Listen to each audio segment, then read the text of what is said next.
Bonsoir à toutes et à tous. Euh, je vais vous parler rapidement de la manière dont je procède quand je vais sur Internet.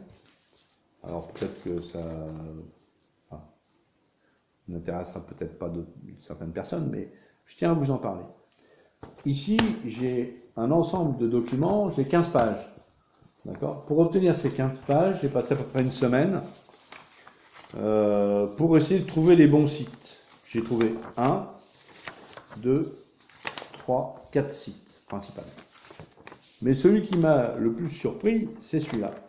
Sur ce site-là, on vous montre ceci. D'accord?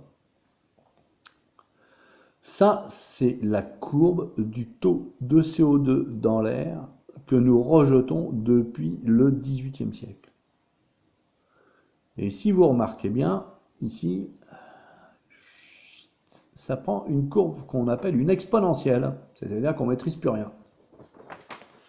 Depuis que la Chine est rentrée en activité et qu'elle participe à l'activité économique du monde, depuis cette époque-là, je ne dis pas que c'est la Chine qui est en cause, on a considérablement continué à consommer des produits fossiles, puisque par conséquent, ils se retrouvent dans l'air.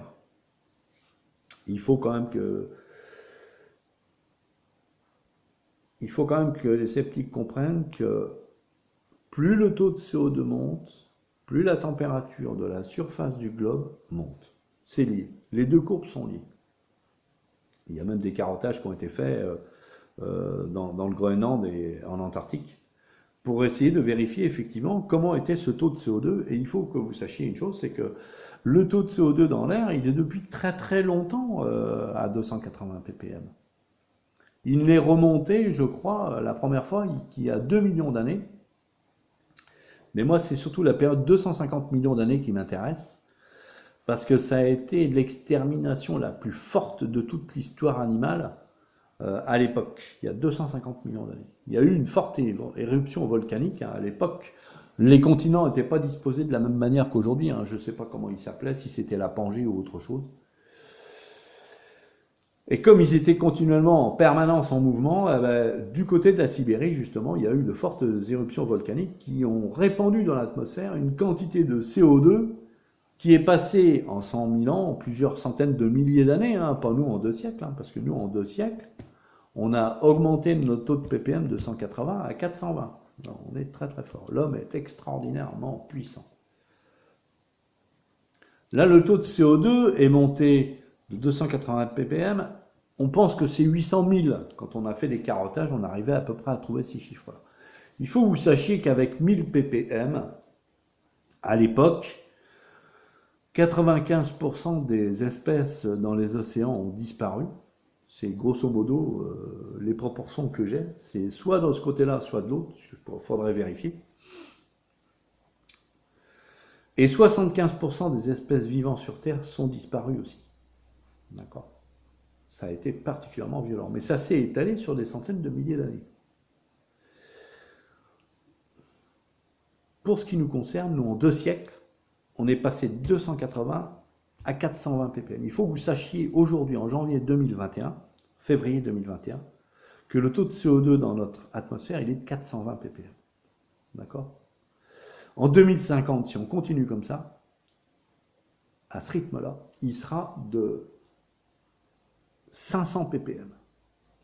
C'est-à-dire qu'on est à mi-chemin, en 2050, si notre économie et notre industrie continuent à fonctionner comme ça, on sera à mi-chemin non seulement de l'extermination des animaux qui nous entourent, mais comme nous faisons partie du règne animal, on va y passer aussi. C'est pas drôle. Je dis pas ça pour vous faire peur. Comme me dit André, Thierry, tu fais peur. Non. La peur n'évite pas le danger. Ça, c'est ce que disait mon frère Roger. C'est ce que dit mon frère Roger. La peur n'évite pas le danger. C'est vrai. Mais quand l'insouciance est plus forte que la peur, il faut faire peur pour que les gens prennent conscience. C'est important. Il faut prendre conscience. Je vais vous donner un autre exemple. Pour ceux qui ne le savent pas. il y a 25 000, au plus fort de l'activité économique, hein, avant le coronavirus, c'était en 2019, il y avait 25 000 porte-containers qui traversaient les océans nuit et jour. 25 000 porte-containers. Ça consomme en carburant, peut-être, je vais dire une bêtise, mais l'équivalent de 500 voitures. Nuit et jour, 25 000. Les avions au-dessus de nos têtes, c'est pareil. Il y en a aussi 25 000 qui volent au-dessus de nos têtes parce qu'un avion, c'est rentable que quand ça vole. C'est pas fait pour rester au sol. Contrairement aux oiseaux. Et donc, tout ça, ça brûle du carburant et ça participe au taux de CO2 dans l'air qui, lui, par incrémentation, fixe les rayons du sol, du soleil sur le sol comme une petite serre. C'est pour ça qu'on appelle ça l'effet de serre. Faut que je vous donne une autre information qui est importante. En réalité, sur les 100% de rayons lumineux qui frappent la surface du sol, lorsque le taux de ppm est normal, hein, 280 ppm, il n'y en a que 10% qui restent dans l'atmosphère. Et c'est ces 10% qui assurent une température moyenne de 10 degrés. Voilà. La petite quantité de CO2 qu'on a rajoutée dans l'air nous fait passer de 10% à 11%. C'est-à-dire qu'en réalité, tout le monde ressent bien qu'il fait quand même plus chaud l'été, et tout le monde se rend bien compte qu'il y a moins de neige l'hiver et que les hivers sont plus doux. Et c'est 1% de la quantité d'énergie émise par le soleil. Vérifiez cette information. Je ne peux pas l'affirmer, mais grosso modo, c'est une proportion. C'est-à-dire qu'en fait, il y a un très très faible écart entre un taux de ppm de 280 où on va avoir que 10% de l'effet solaire et 400 ppm où on va avoir 11%.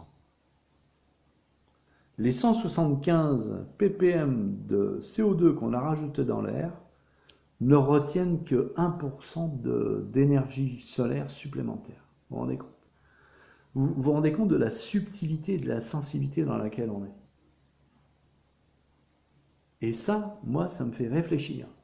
Je me dis, si c'est aussi sensible que ça, eh bien, on vit sur un bout de caillou qui est très fragile.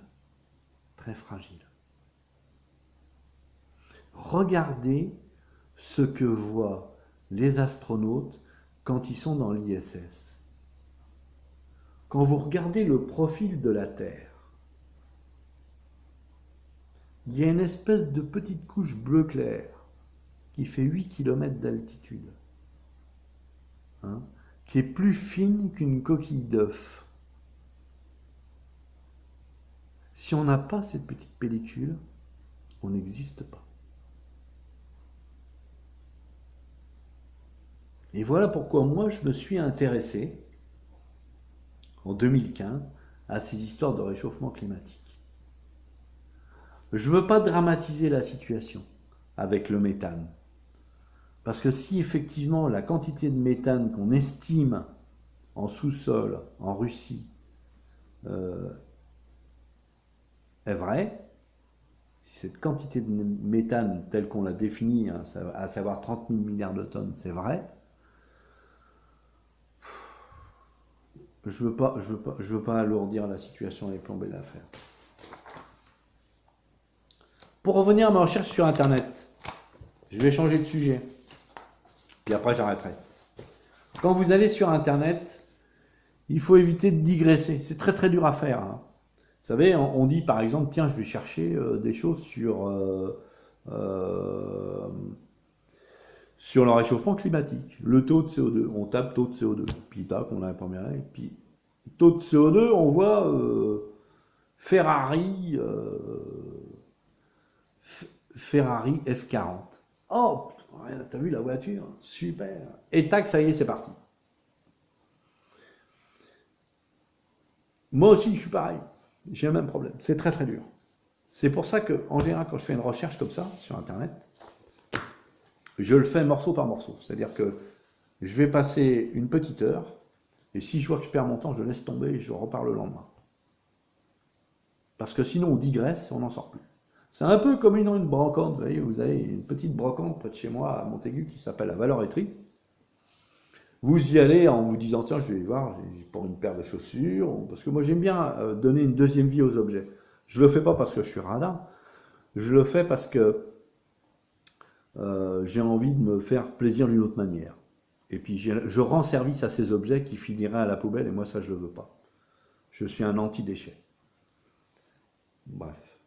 Eh ben, quand vous rentrez dans ce magasin, vous allez chercher une paire de chaussures et vous repartez avec des DVD, une chemise, des disques, audio,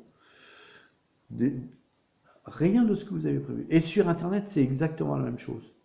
Quand vous allez chercher quelque chose sur Internet, on se laisse tout de suite parasiter par des choses qui n'ont rien à voir avec le début de notre idée. Donc, il faut s'y tenir, c'est super important.